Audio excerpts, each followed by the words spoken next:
Good morning students. आज हमारा topic है डाईपोल मोमेंट। डाईपोल मोमेंट और उसमें हम कंपाउंड में आयनिंग करैक्टर कैसे फाइंड करते हैं। कोवलेंट कंपाउंड में, कोवलेंट बॉन्ड में आयनिंग करैक्टर कैसे फाइंड करेंगे। तो आज हमारा टॉपिक ये है डाईपोल मोमेंट और आयनिंग करैक्टर इन कोवलेंट बॉन्ड। सबसे पहले कि हमारे पास दो टाइप के मॉलिक्यूल्स होते हैं। एक होगा non polar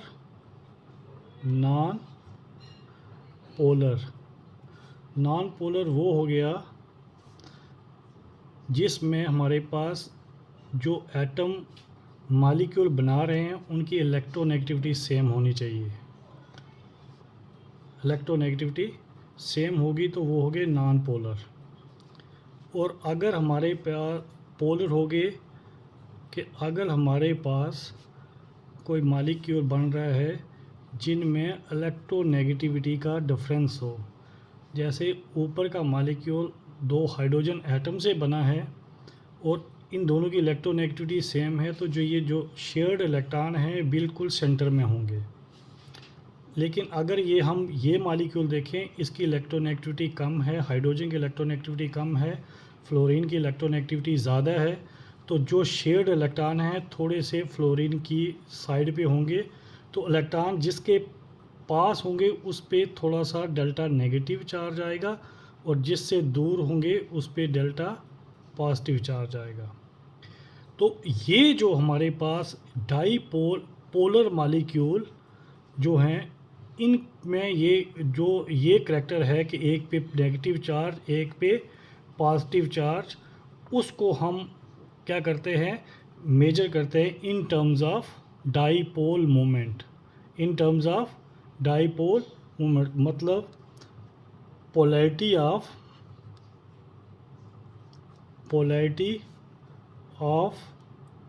any covalent bond और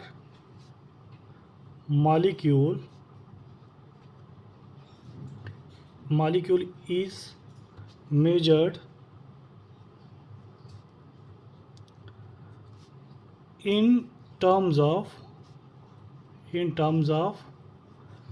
dipole moment। क्लियर।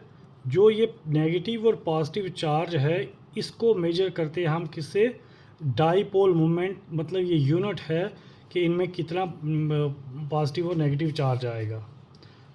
तो इसको डाईपोल मोमेंट को मेजर करने के लिए एक साइंटिस्ट है पॉलिंग, उसने एक मेथड इंट्रोड्यूस किया। तो for measurement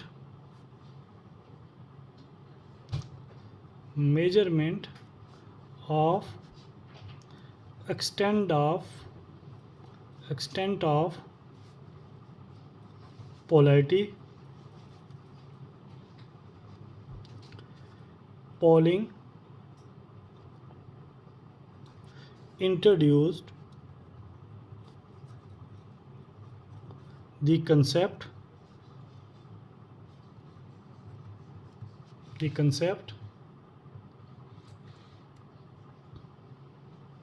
of dipole moment represented by mu। तो इसने बोला the product of positive or negative charge Q and distance D between two poles is called dipole moment. Dipole moment. Clear? So here mu is equal to Q into D. Q into D. इसका के Q के magnitude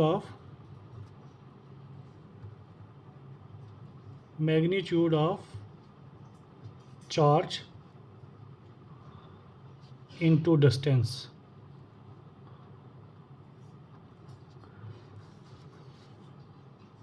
फिर है कि ये जो dipole moment है एक वेक्टर क्वांटिटी होती है। Dipole moment is a vector quantity, that is it has both magnitude as well as direction। अब हमारे पास अगर एक मॉलिक्यूल है कि जैसे हमारे पास ये H है, यहाँ पे F है, तो इसके बीच में ये बांड बना हुआ है, तो ये कहता है कि डायरेक्शन ऑफ डाईपोल जो है वो हमेशा हम रिप्रेजेंट करते हैं एक पॉजिटिव सेंट्रल एटम से इलेक्ट्रोनेगेटिव की तरफ। इस तरह से शो किया जाएगा, पॉजिटिव से नेगेटिव की तरफ। तो लिखता हूँ इधर मैं, direction of dipole moment is represented by an arrow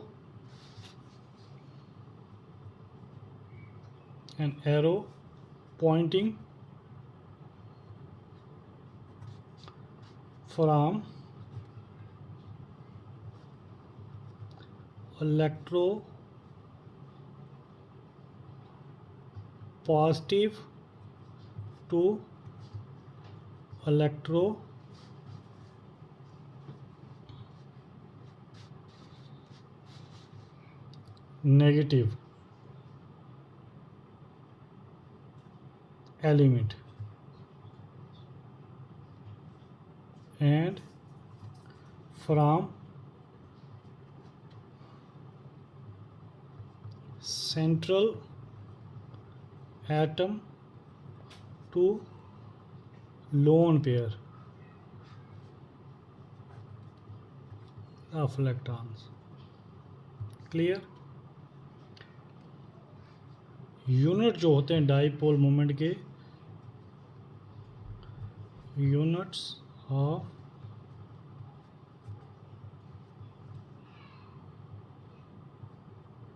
moment is dBA।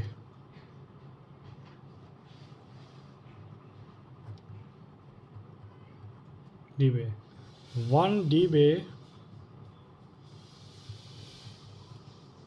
D is equal to 1:10⁻⁻18 ESU centimeter is equal to 33.3 into 10⁻⁻30 CB metres. तो ये हमारी इंफॉर्मेशन थी कि डाईपोल मोमेंट। देखो डाईपोल मोमेंट जो है ये एक मेथड है जो हमें बताता है कि एक बांड जो है वो कितना पोलर है। पोलर हो गया कि वो बांड या मॉलिक्यूल जिसमें पॉजिटिव और नेगेटिव चार्ज हों एटम पे, और वो नॉन पोलर हो गया जिसमें इलेक्ट्रोनेगेटिविटी एटम्स की सेम हो और उसमें कोई भी चार्ज सेपरेशन ना हो।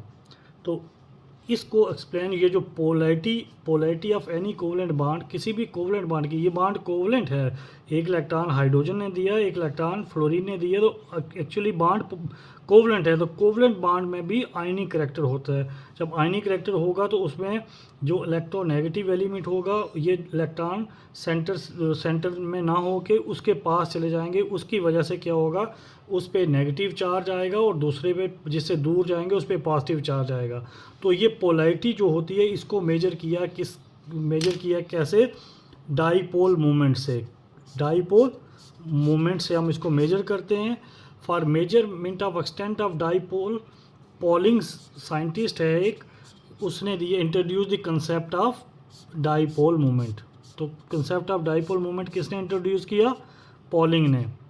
तो इसने बोला द प्रोडक्ट ऑफ पॉजिटिव और नेगेटिव चार्ज, चाहे पॉजिटिव चार्ज हो चाहे नेगेटिव चार्ज हो, और डिस्टेंस दो, जैसे इनके बीच का जो डिस्टेंस है, distance d between two poles is called dipole moment. Product of positive और नेगेटिव चार्ज, पॉजिटिव हो सकता है या नेगेटिव हो सकता है, and distance between two pole is called dipole moment. तो हेयर डाईपोल मोमेंट को रिप्रेजेंट किया म्यू से, वो किसके बराबर हो गया, क्यू इंटू डी के बराबर। तो dipole movement is a vector quantity. Vector quantity वो होती है जिसमें मैग्नीट्यूड और डायरेक्शन दोनों हों, मैग्नीट्यूड और डायरेक्शन दोनों हों। तो डायरेक्शन ऑफ द डाईपोल हमेशा कहाँ से रिप्रेजेंट होती है, डायरेक्शन ऑफ द डाईपोल, अगर हमारे पास ये इलेक्ट्रो नेगेटिव था, इस पर नेगेटिव चार्ज है, इस पर कौन सा चार्ज है, पॉजिटिव, तो डाईपोल मूवमेंट को टेल जो है वो पॉजिटिव की तरफ होगा और हेड किसकी तरफ होगा, नेगेटिव की तरफ होगा। इस तरह से उसको हम रिप्रेजेंट करेंगे from electropositive to electronegative element. तो अब ये तो उन मॉलिक्यूल के लिए मैं बताया मैंने कि जिसमें दो एटम से मिलके बने हैं, दो डिफरेंट एटम से। लेकिन जो दो से ज़्यादा से बने हों तो, और या किसी के ऊपर लोन पेयर हो, तो उसकी डायरेक्शन सेंट्रल एटम से किसकी तरफ होगी, लोन पेयर की तरफ। सेंट्रल एटम, जैसे हमारे पास ये N, यहाँ पे H है, यहाँ पे H है, यहाँ पे H है, तो आपके पास ये सेंट्रल एटम है, यहाँ पे लोन पेयर है, तो डायरेक्शन इसकी तरफ होगी, सबके लोन पेयर की तरफ, सेंट्रल एटम से लोन पेयर की तरफ। तो यूनिट जो है डाईपोल मूवमेंट के वो क्या है, डबे बोलते हैं। 1 debye is equal to 1 into 10⁻⁻18 ESU centimetre, ESU centimetre. Clear, ये था इसके बारे में थोड़ा सा इंट्रोडक्शन। अब हम डाईपोल मूवमेंट कैलकुलेट कैसे कर सकते हैं वो हम थोड़ा सा उसके बारे में डिस्कस करेंगे।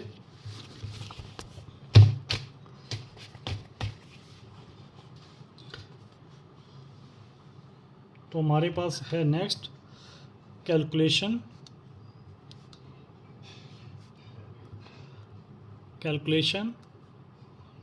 Of dipole moment. कैसे कैलकुलेट करेंगे, तो फर्स्ट आ गया ए हमारे पास, for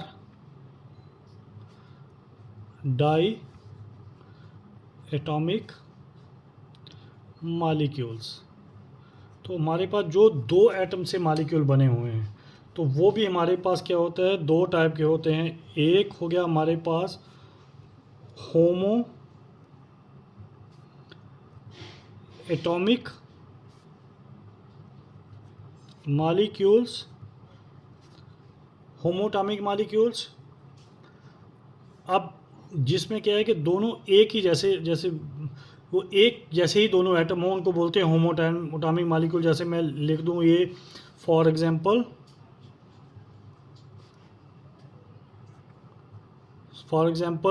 N2 O2 H2 F2।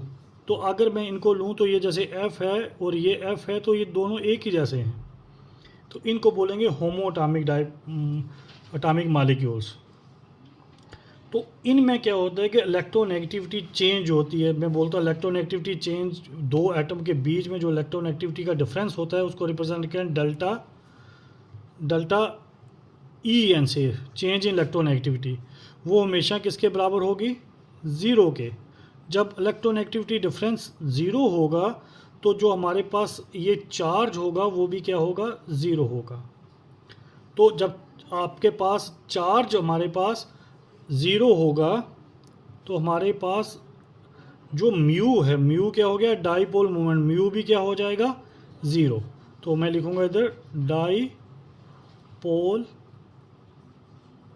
Moment is equal to zero. अब आपके पास आ गया कि ये थे आपके पास नॉन पोलर, तो एग्जांपल इनकी मैंने लिख दी थी। एग्जांपल कौन सी थी, ये वाले HN2O2H2F2, इन सारे जो है नॉन पोलर हैं, इनका इलेक्ट्रोनेगेटिविटी डिफरेंस जो है दो एटम के बीच ज़ीरो है और इनका चार्ज भी जो है वो ज़ीरो है, तो उसलिए उसका डाईपोल मोमेंट भी क्या है, ज़ीरो है। चार्ज तब आता है जब आपके पास दोनों की इलेक्ट्रोनेगेटिविटी के बीच डिफरेंस हो, दोनों की इलेक्ट्रोनेगेटिविटी के बीच क्या हो, डिफरेंस हो, तो फिर ही हमारा उसमें चार्ज होता है। तो चार्ज, अब आपके पास सेकंड आ गया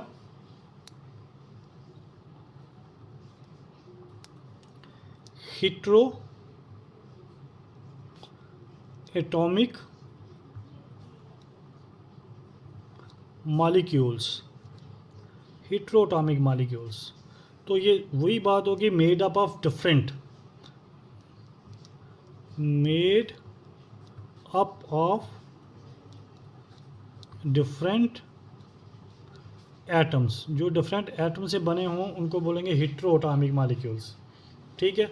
अब कॉमन सेंस है कि जब आपके पास ये H और ये ले लो F ले लो, तो ये इन दोनों की इलेक्ट्रोनेगेटिविटी डिफरेंस है, इसकी इलेक्ट्रोनेगेटिविटी डिफरेंस होगा इनमें, जैसे इलेक्ट्रोनेगेटिविटी डिफरेंस में इसकी इलेक्ट्रोनेगेटिविटी 4.0 होगी और इसकी इलेक्ट्रोनेगेटिविटी 2.1 होगी, तो उसका डिफरेंस जो आएगा 4.0 माइनस 2.1, तो ये आएगा 2.9 का, कितना आएगा, 2.9 का। इसका मतलब इसकी इलेक्ट्रोनेगेटिविटी डिफरेंस जो है ये डेल्टा EN जो है वो नॉट इक्वल टू ज़ीरो, किसके बराबर नहीं है, ज़ीरो के बराबर। जब वो ज़ीरो के बराबर तो चार्ज होगा इसका, तो चार्ज भी ज़ीरो के बराबर नहीं होगा। तो अब आपके पास जो आपके पास म्यू होगा, म्यू डायरेक्टली प्रोपोर्शनल होगा डेल्टा EN के, जितना ये डिफरेंस ज़्यादा होगा इतना डाईपोल मोमेंट ज़्यादा होगा, जितना डिफरेंस ज़्यादा होगा इसका इतना ही क्या होगा, हमारा डाईपोल मोमेंट ज़्यादा होगा। क्लियर। तो अब नेक्स्ट आ गया आपके पास, तो मतलब ऐसे एग्जांपल्स होगी। फॉर एग्जांपल ये डाइटामिक मॉलिक्यूल है। फॉर एग्जांपल ये HF है, फिर HCl है, फिर आपके पास HBr है, फिर है HI। तो आपके पास सबसे ज़्यादा डेल्टा N का डिफरेंस इसका होगा और सबसे कम इसका होगा, तो उसका मतलब इसका जो डाईपोल मोमेंट है सबसे ज़्यादा होगा, greater than this, greater than this, greater than this.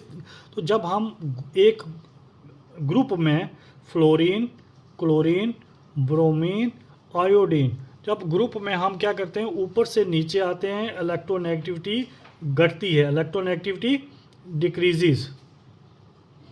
Electronegativity क्या होती है, इलेक्ट्रोनेगेटिविटी डिक्रीजेस। जब इलेक्ट्रोनेगेटिविटी डिक्रीज़ करेगी, इलेक्ट्रोनेगेटिविटी आपकी डिक्रीज़ करेगी, तो अब H की इलेक्ट्रोनेगेटिविटी कांस्टेंट है। जब इसकी इलेक्ट्रोनेगेटिविटी अगर 4 थी, H की इलेक्ट्रोनेगेटिविटी 2.1 थी, तो डिफरेंस आ गया 2.9। तो अब अगर किसी की 3 होगी तो डिफरेंस कम होता जाएगा। तो लेफ़्ट से राइट जाते हुए इधर इसकी सबसे ज़्यादा डाईपोल मोमेंट है और सबसे कम डाईपोल मोमेंट इसका है। क्लियर। नेक्स्ट आ गया आपके पास थर्ड, पॉली एटॉमिक मॉलिक्यूल्स। इनका थोड़ा सा कॉम्प्लिकेटेड होता है, तो आपके पास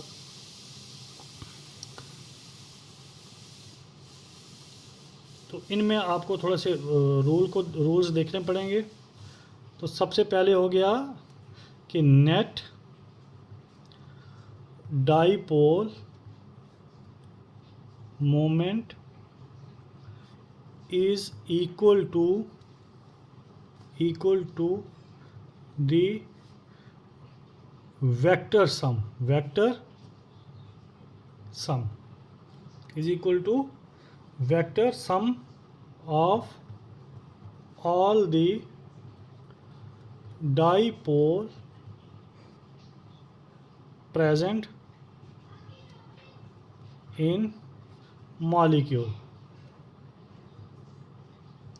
फॉर एग्ज़ाम्पल ये मैंने लिया B, यहाँ पे आपके पास आ गया Cl, यहाँ पे आ गया Cl, यहाँ पे आ गया Cl। अब देखो हमारे पास मैंने बताया कि सेंट्रल एटम से ये लेस इलेक्ट्रोनेगेटिव से मोर इलेक्ट्रोनेगेटिव की तरफ इसका डाइपोल मूवमेंट होता है। इसका इधर होगा डाइपोल मूवमेंट, ये इधर डाइपोल मूवमेंट होगा, इधर डाइपोल मूवमेंट होगा। तो अब आपके पास अगर ये मैं ले लूँ μ1, अब ये आपके पास आ गया μ2 और ये आपके पास आएगा μ3, तो आपके पास जो डाइपोल मूवमेंट किसके बराबर होगा, वेक्टर सम का। तो आपके पास μ1 प्लस μ2 प्लस μ3, तो आपके पास ये आ गया। तो यहाँ पे एक नोट लिखूँगा मैं,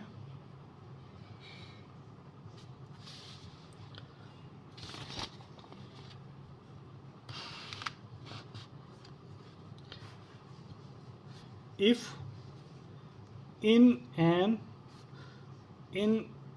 a molecule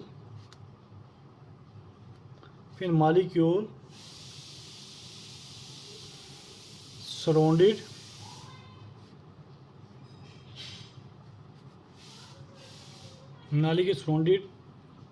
surrounding atoms और सेम, अगर सराउंडिंग एटम सेम है and central atom do not contain any lone pair,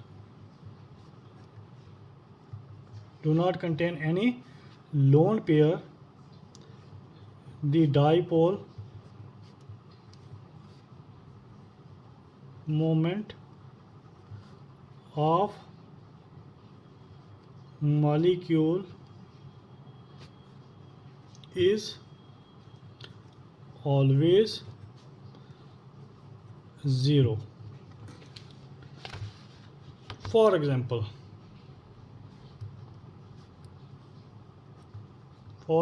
देखो हमारे पास ये CH4 है, इसमें कोई कार्बन पे कोई लोन पेयर नहीं होता।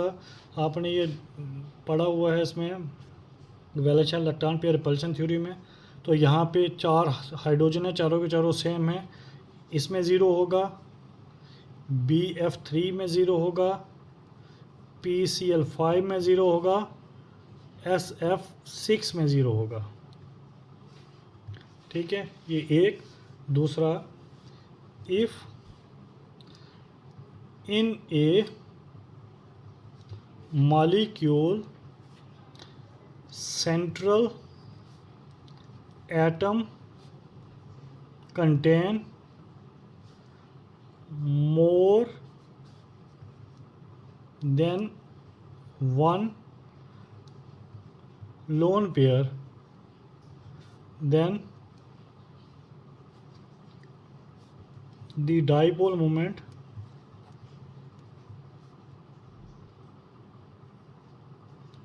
of molecule may be or may not be equal to 0. For example,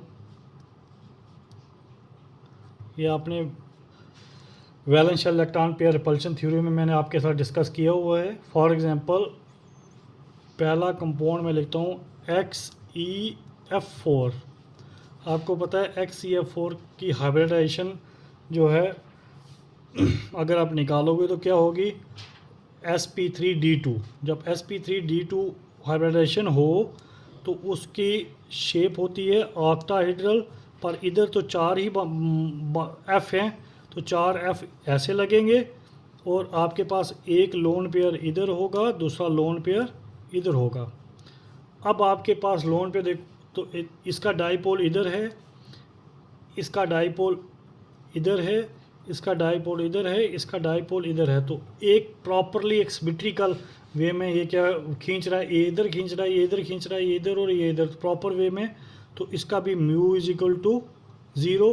तो जो कंपाउंड होगा वो नॉन पोलर कंपाउंड क्या होगा, नॉन पोलर होगा। अब आपके पास दूसरा हमारे पास यहाँ पे है, अगर मैं ये ले लूँ XeF2, XeF2 में सेंटर में है X, इसकी हाइब्रिडाइजेशन है sp3, इसकी हाइब्रिडाइजेशन क्या थी sp3d2 और इसकी है sp3d। तो sp3d में शेप होती है आपके पास triangular bi pyramidal. Triangular bi pyramidal तो 2 ही बांड बन रहे हैं इसमें, तो यहाँ F और यहाँ पे F। एक लोन पेयर इसका इधर होगा, एक लोन पेयर इसका इधर होगा और एक लोन पेयर इसका इधर होगा। तो यहाँ हम ये 2D में दिखा रहे हैं, अगर 3D में दिखाएंगे तो ये लोन पेयर इस तरह से होंगे।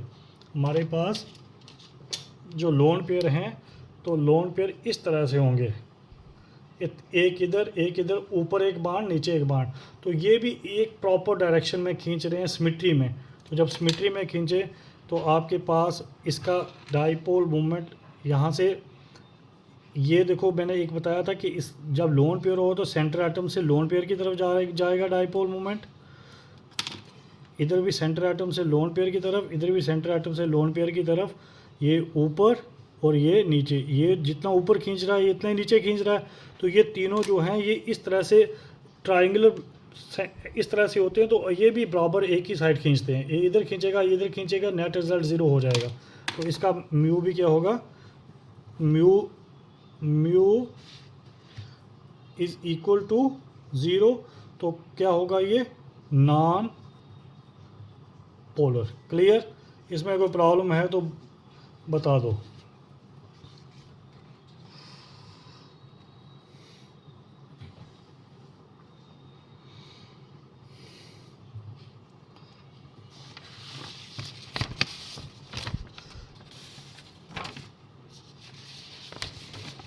थोड़ा सा इसमें हम ये हाईलाइट कर देते हैं। तो हमारे पास जो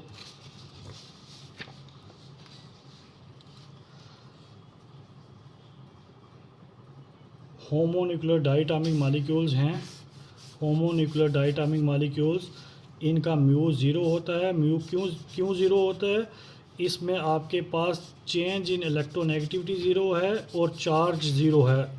ठीक है। हेटेरोटॉमिक डाई मॉलिक्यूल जो है, हेटेरोटॉमिक डाई मॉलिक्यूल्स, इनमें डिफरेंट एटम से बने होते हैं। जैसे मैंने ये अभी यहाँ पे ये एग्जांपल बताई। तो आपके पास जैसे ये HF है तो H का इलेक्ट्रोनेगेटिविटी 2.1 थी, F की 4 है, तो इसमें से माइनस करके 2.9 आया। तो ये चेंज जो है इसकी ये 0 नहीं होती, चेंज 0 नहीं। जब चेंज 0 नहीं होगी तो ये चार्ज भी 0 नहीं होगा। तो म्यू डिपेंड करेगा आपके पास ये डिफरेंस ऑफ इलेक्ट्रोनेगेटिविटी कितना है। तो डिफरेंस ऑफ इलेक्ट्रोनेगेटिविटी सबसे ज़्यादा इसमें होता है, उससे कम इसमें, उससे कम इसमें, उससे कम। इसी तरह डाइपोल मूवमेंट जो है इधर से इधर जो है कम होता है। पॉलीएटॉमिक में क्या है कि आपके पास जो नेट रिज़ल्ट है वो आपके पास वेक्टर का सम का होता है। तो वेक्टर का सम जब करते हैं तो ये इनको डायरेक्शन अलग अलग डायरेक्शन में तो नलीफाई कर देता है। तो इसलिए इसका डाइपोल मूवमेंट क्या होगा, 0 होगा। पॉलीएटॉमिक जो इस तरह के हैं, जब आपके पास एक सेंट्रल एटम है और उसके साथ जो बाहर पेरिफेरल एटम है वो सिमिलर हों और उस पर लोन पेयर कोई ना हो, तो उसका नेट रिजल्ट क्या होगा, डाइपोल मूवमेंट का 0। तो मैंने इसकी एग्जांपल्स आपको दी हैं। जैसे आपके पास ये आपके पास एग्जांपल मीथेन है, सेंट्रल एटम BF3 है, सेंट्रल B है, F है, PCl5 है, SF6। तो अगर आपके पास कोई इस तरह के मॉलिक्यूल्स हों जिनमें आपके पास इनमें भी क्या होता है कि आपके पास सिमिट्री रहती है, इनमें क्या रहती है, सिमिट्री रहती है। तो नेट सिमिट्री है आपके पास, क्योंकि हाइब्रिड sp3d2 है, तो जो जो 4 बांड बनेंगे स्केयर में बनेंगे, और एक लोन पेयर ऊपर एक लोन पेयर नीचे, तो इनकी एक सिमिट्री रहेगी। तो सिमिट्री में नेट रिज़ल्ट क्या हो जाता है, ज़ीरो हो जाता है, नेट रिज़ल्ट ज़ीरो। तो यही केस है इसके साथ भी। तो ये वो मॉलिक्यूल हैं जिनके पास एक से ज़्यादा लोन पेयर हैं, पर उनकी एक सिमिट्री है, तो सिमिट्री की वजह से नेट रिज़ल्ट क्या हो जाएगा, ज़ीरो हो जाएगा। ठीक है।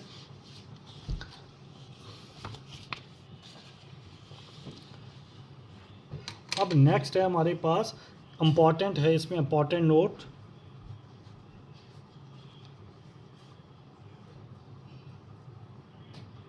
Important note. पहला, dipole moment due to lone pair is known as atomic dipole moment. Dipole produce due to lone pair is known as atomic dipole, and it cannot be cancelled by the dipole produced by the bond pair. Second, a non-polar molecule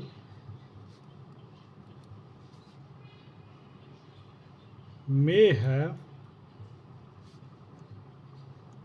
polar bond.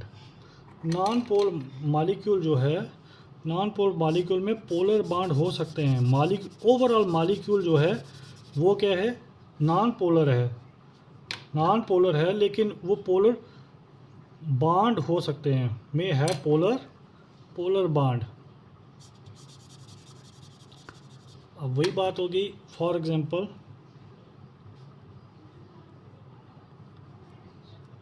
ये BF3 है,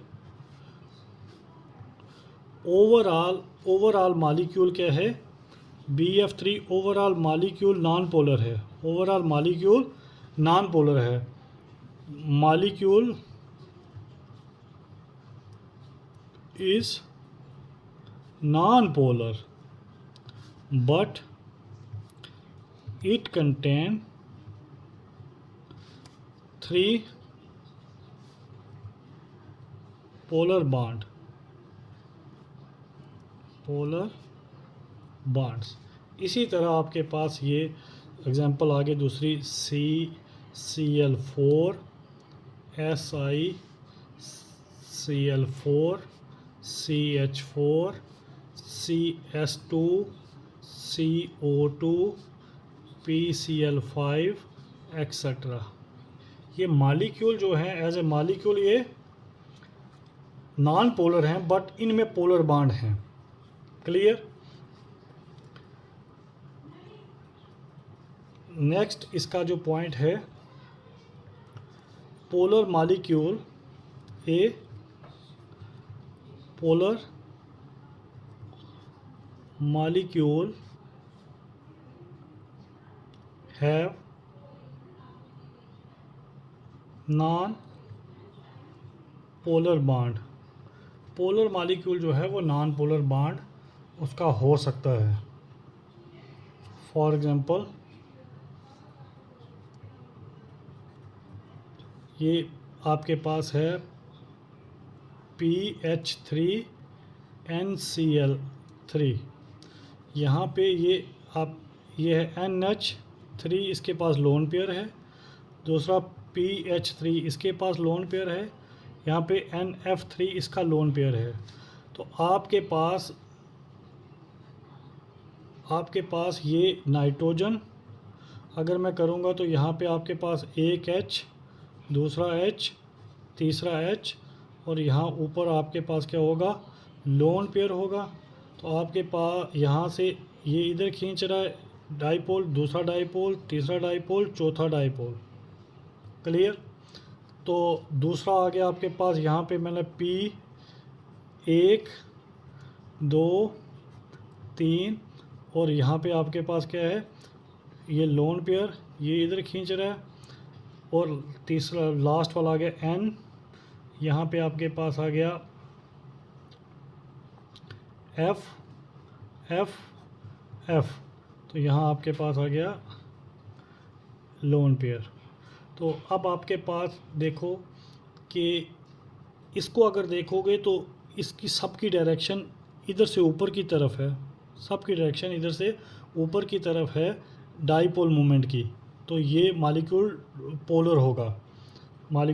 इसके case में जो molecule जो है वो polar, इसकी वजह से पोलर है क्योंकि ये फास्फोरस से इसकी तरफ डाइपोल मूवमेंट है, मैंने बताया था आपको, सेंट्रल एटम से लोन पेयर की तरफ होती है। लेकिन इनकी इलेक्ट्रोनेगेटिविटी जो है approximately of phosphorus is equal to hydrogen. जब इलेक्ट्रोनेगेटिव बराबर है तो ये नॉन पोलर बॉन्ड होंगे। ये पोलर मॉलिक्यूल पोलर है बिकॉज ऑफ फास्फोरस से इलेक्ट्रॉन खींच रहा है किसकी तरफ, लोन पेयर की तरफ। मॉलिक्यूल पोलर है पर बॉन्ड जो है 3 नॉन पोलर हैं। तो इसका केस जो है देखो, ये आपके पास ये इसकी तरफ खींच रहा है, यहाँ से इधर, यहाँ से इधर आ रहा है इसका, यहाँ से इसका इधर आ रहा है, यहाँ से इधर आ रहा है, लेकिन ये ऊपर की तरफ। तो मैंने बोला था कि इसके 2 तरह का इसमें है, एक तो ये ऊपर की तरफ खींच रहा है, दूसरा नीचे की तरफ खींच रहा है। लेकिन डाइपोल ये एटॉमिक डाइपोल है, ये आपके पास जो बॉन्ड पेयर का वो डाइपोल है। तो बताया डाइपोल मूवमेंट। तो ये आपके पास कंडीशंस थी। तो एक इसमें आपके पास आता है लास्ट में कि dipole moment of H2O is 1.85 D, which is resultant mu of 2 OH bonds। तो म्यू मतलब dipole moment of water is greater than dipole moment of H2S because electronegativity of oxygen is higher than sulfur, और last में आ गया angular structure of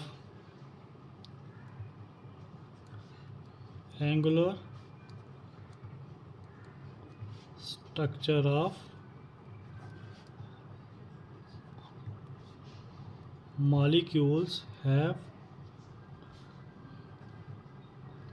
greater dipole, for example